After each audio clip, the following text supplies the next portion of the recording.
Thank you for asking that because that's what keeps me going, Amber. I mean, if you're just looking at the work, I would have quit ages ago. You know when you're out with your workmates and it hits a point in the evening when someone says, "All right, enough shop talk. What else is going on?" And that's where the real conversation starts. This podcast is that conversation. My name is Amr Iqbal, and over the last 20 years leading innovation at companies like Facebook and Deloitte, I've met lots of interesting people. Sure, their day jobs sound cool, but I've always been fascinated by the real-life stories behind the executives. Our guest today is Anna Soliman. As well as being my former teammate at Meta, Anna is the founder of Pass Her the Mic, an organization that's helping to get women on the world stage. Here's my conversation with Anna. Hello, Anna. Welcome to the Enough Shop Talk podcast. How are you today? Hi, Amber. How are you doing? I'm doing pretty well today. I'm great. Always a pleasure to chat with you. I'm really looking forward to today's conversation.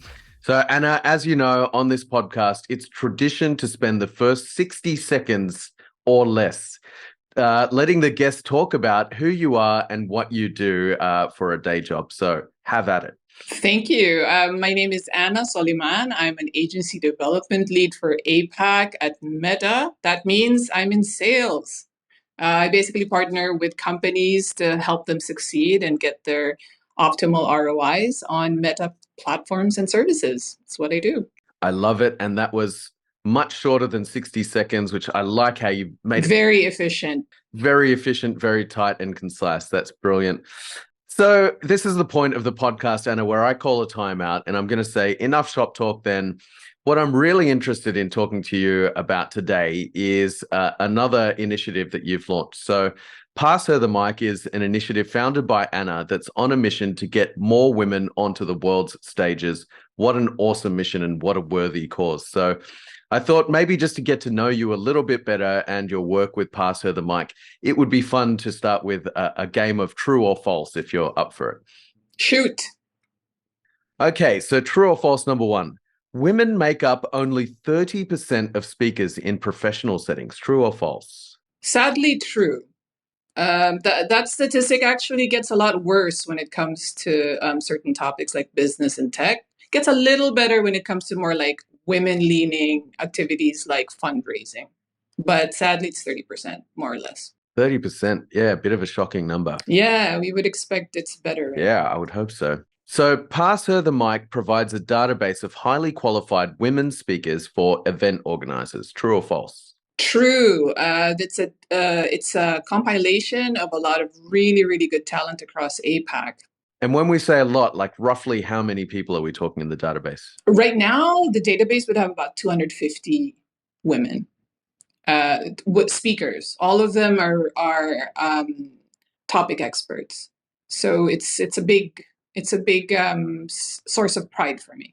Yeah, right. And well, on that topic of experts, so all of the women who are in the database are vetted and qualified as experts in their field before being accepted. Is that true or false? It is not exactly true or false because expert in their field is different from expert on the topic. So in a lot of these presentations, you actually don't need an expert in the field. You need someone who could talk about a topic really well and really engagingly for a good 15 minutes. And all of these women can do that. So having a database of 250 women who can speak really well and really engagingly, I mean, any conference organizers out there, that sounds like a pretty attractive database to be looking at, right? Hope so. All right, final one. Pass Her the Mic was originally an initiative with your employer, Meta, but is now available to all companies. Is that true or false? It's very true. We started it in Meta, but last year we piloted it with some marketing and communications companies in APAC, and now we're moving to some advertisers, some industries that are also facing the same problems. So true. So is Meta happy to back and support this for other companies? I genuinely don't think I could have done this if I worked anywhere else. And the reason for that is, I mean, I worked for a long time in the agency industry. I worked in many different companies, and they prioritize diversity as well, but it's really a different level at Meta where we truly believe that diversity leads to business success. So it is only because I worked in Meta that this became as big as it is now. All right. So thanks for indulging me in that game of true or false, Anna. That's really enlightening. And again, I think it's just amazing that you've built such an awesome database in such a short period of time. So getting into my real questions then. My first one is this. Sometimes there's a word or a concept that floats around in the culture for a while before it gains traction. You probably know where this is going. So I have a feeling you may have actually been responsible for popularizing one such term, because since you've started using it, it's really crystallized the cause that you're fighting for.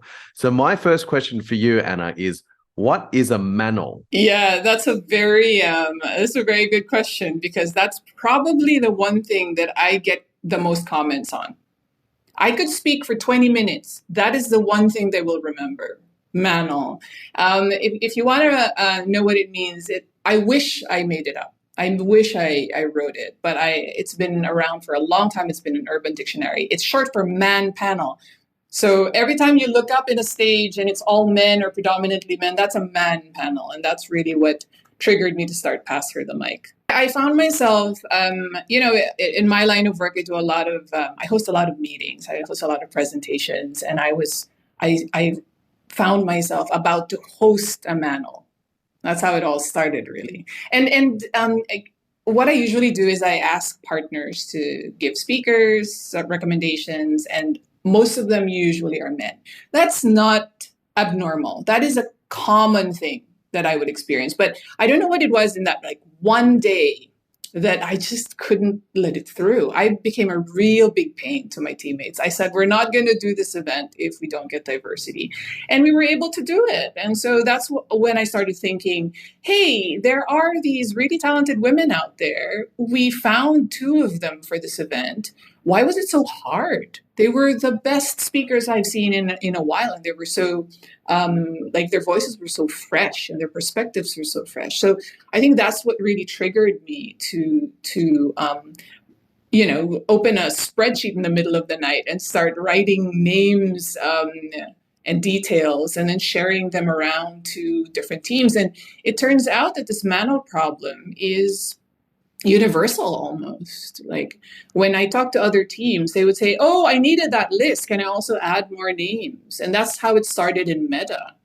And then the leadership started using it for their events, and our marketing team started using it for their events.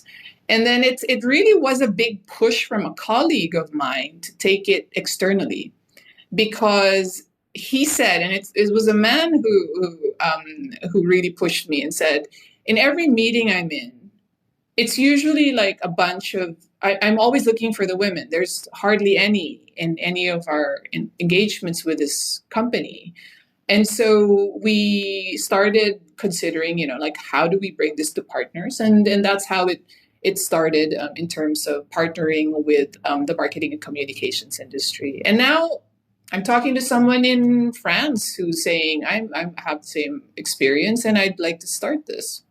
So it's a problem that is experienced by almost all of us, if not all of us, but there hasn't really been a very simple solution for it until now. Absolutely. And look, I can attest to that. I've also been in lots of meetings, and it's so true. You walk into a meeting sometimes and it's just a sea of male faces looking back at you. So it is quite symptomatic of just, I don't think it's any one industry either. I think it's across all industries, across all regions. So, I mean, it probably seems obvious then, but the last point to that, I guess, Anna, being, why is this a problem?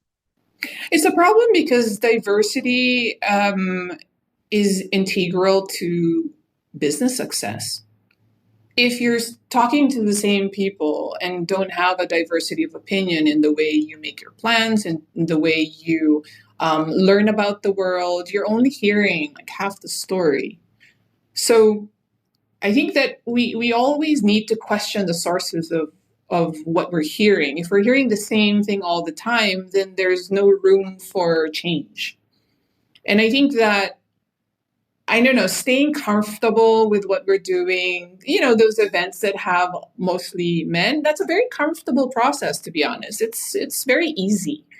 So I think we really need to push our companies and ourselves to feel this discomfort of knowing that there's something wrong with what we're experiencing, because I think that this kind of discomfort or making things unbearable is what really drives change. I don't see this as a diversity problem. I see this as a business problem.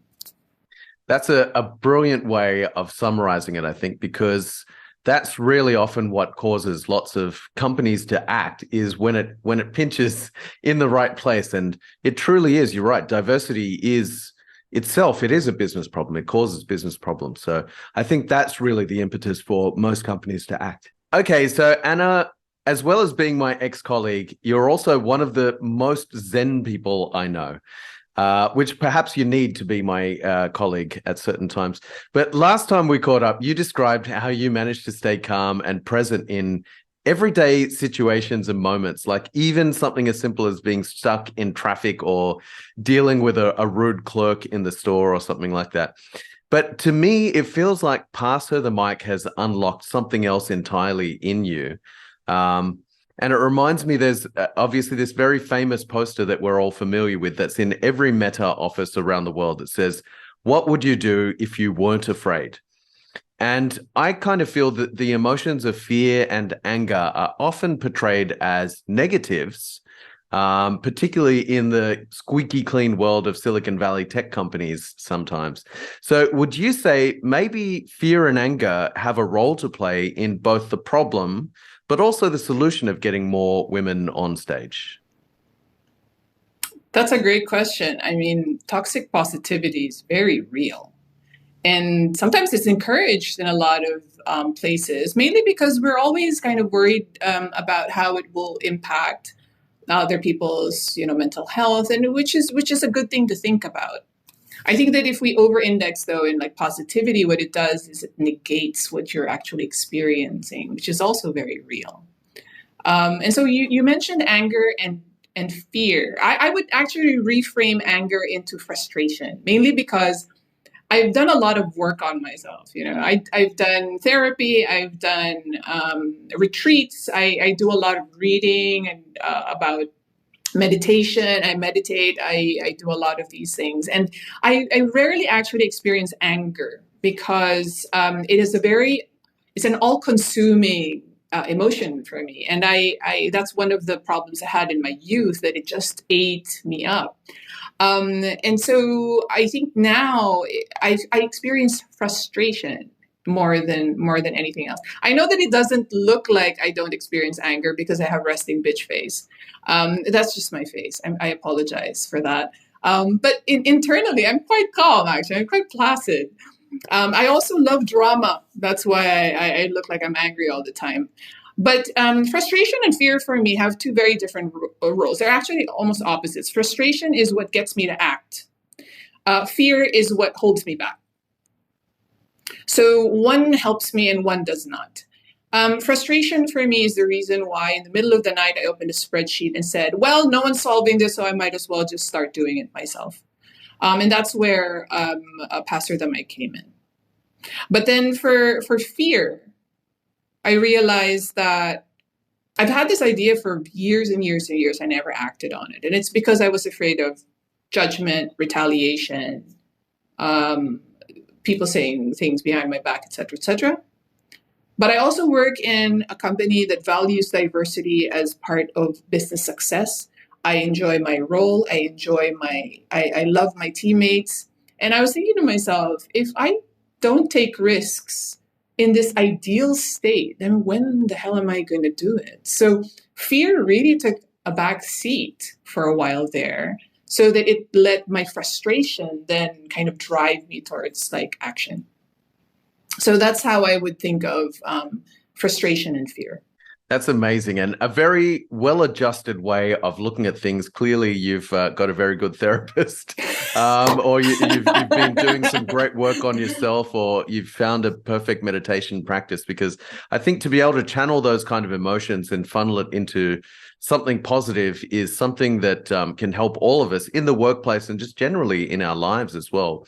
It's I think unrealistic to think that these emotions aren't going to come up, particularly in work situations where it's high stress. So it's great to see that, you've managed to funnel those into something so positive here. Yeah, it doesn't happen overnight and it doesn't happen naturally to me. I needed a lot of help and I needed a lot of guidance, but it really pays off. So if you're like me ages ago, where I was always kind of like anxious and tired because I was not present, I think just start that journey and it will pay off in the end. So, Anna, my third question is, throughout this process, what has surprised you? What's been maybe easier or harder than you expected it might be? So there's two pillars for Pass Through the Mic. There's like getting all of the speakers together, assembling them, building the inventory. And then there's one where you connect them with the people who need them. So these are the event organizers. How do they get discovered? I thought my problem was in the inventory. Because in the beginning, I was just going, there's not enough talent. We need to build talent. And then once you go deeper and past the surface of it, you see like there's tons of talent, tons of them. It's just that they've never been nominated. They're not brought up to these conferences. And so what I'm starting to see as the surprising problem really is to get all of these people who make the decisions on events, presentations, and get them to change a behavior. And it's starting to look really positive too, because the more you know that there's an issue, the more you kind of get to see all of these changes in behaviors too. So I'm starting to see that these event organizers are going from the very beginning, looking for diversity at the start. That's a really good trend that I've been hearing about. But obviously, there's still a lot of panels that are just, they don't see it until it's too late, and then diversity becomes a correction at the end. So those are the people that I'm targeting for 2023. Amazing. So I guess my takeaway from that is you thought the problem was going to be inventory, but it sounds like building the list wasn't actually the hardest part. So maybe what's the hardest part been then? The hardest part of this entire process is getting people to change their behaviors and beliefs about what a great speaker is. The old way is, you look for the most senior person. Well, that doesn't work for us anymore because, as you know, as you go higher and higher in the organization, there's less women. So they're now realizing that, hey, maybe the definition of a great speaker to me now isn't the most senior, isn't the most experienced necessarily even. Maybe we need fresh voices to make this conversation much more interesting and much more reflective of the population. Very, very true. I can attest to that from my old ad agency days. I remember there used to be a saying that was like, hey, we need a gray hair in the room, which is when we need a very senior person who can come in and wield the authority. And I'm sure there's even some gender bias in a statement like that. There's so much wrapped up in that. But I do agree. I think, just changing those perceptions about what is a great speaker. It's a tough challenge, but yes, certainly one that you've made a dent in so far.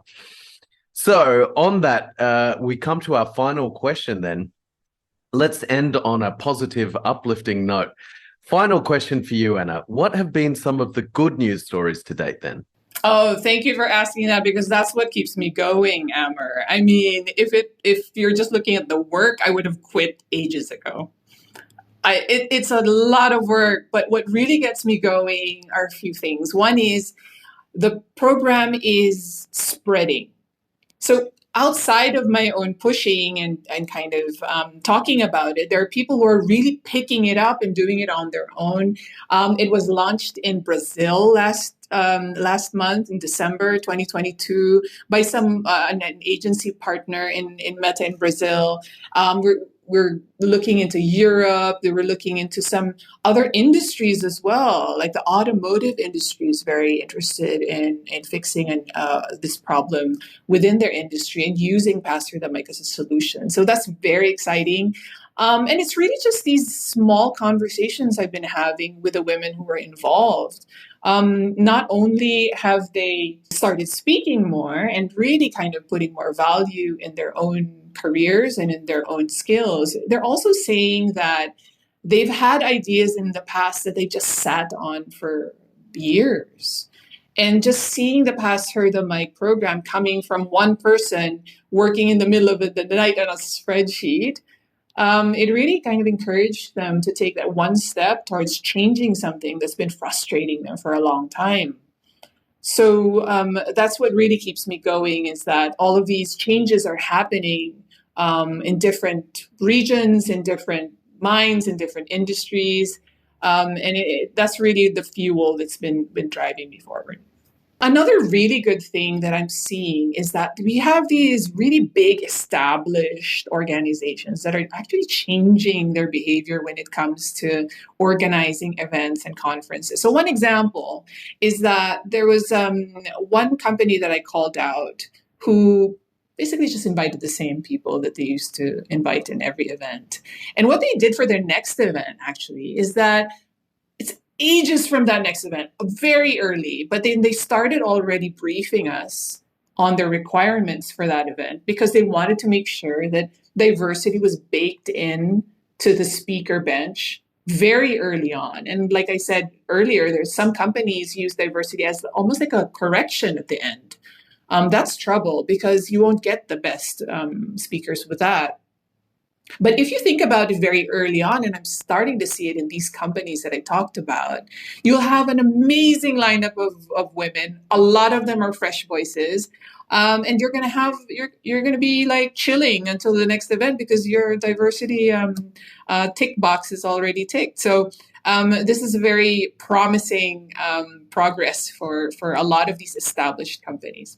Anna, this has been such a delightful conversation. And again, congratulations on making such an impact on a worthy problem to solve. My final question for you is to roll out the red carpet and say, where can people find out more about Pass Her the Mic? Well, all your listeners could find their next amazing woman speaker for their events or their meetings through a website. So you can see the link in this post or just scan this QR code. I will post the link in the description and in the show notes. And right now, we will post the QR code so you can scan that, everybody, and go directly to the website to find out more. Anna, this has been such a pleasure. Thank you again so much for joining me here today. And thanks so much, everyone out there, for listening. That's enough water cooler chat for today. Let's all get back to work. I'm Amma Iqbal. And I'm Anna Soliman. Stay tuned, and I'll see you soon.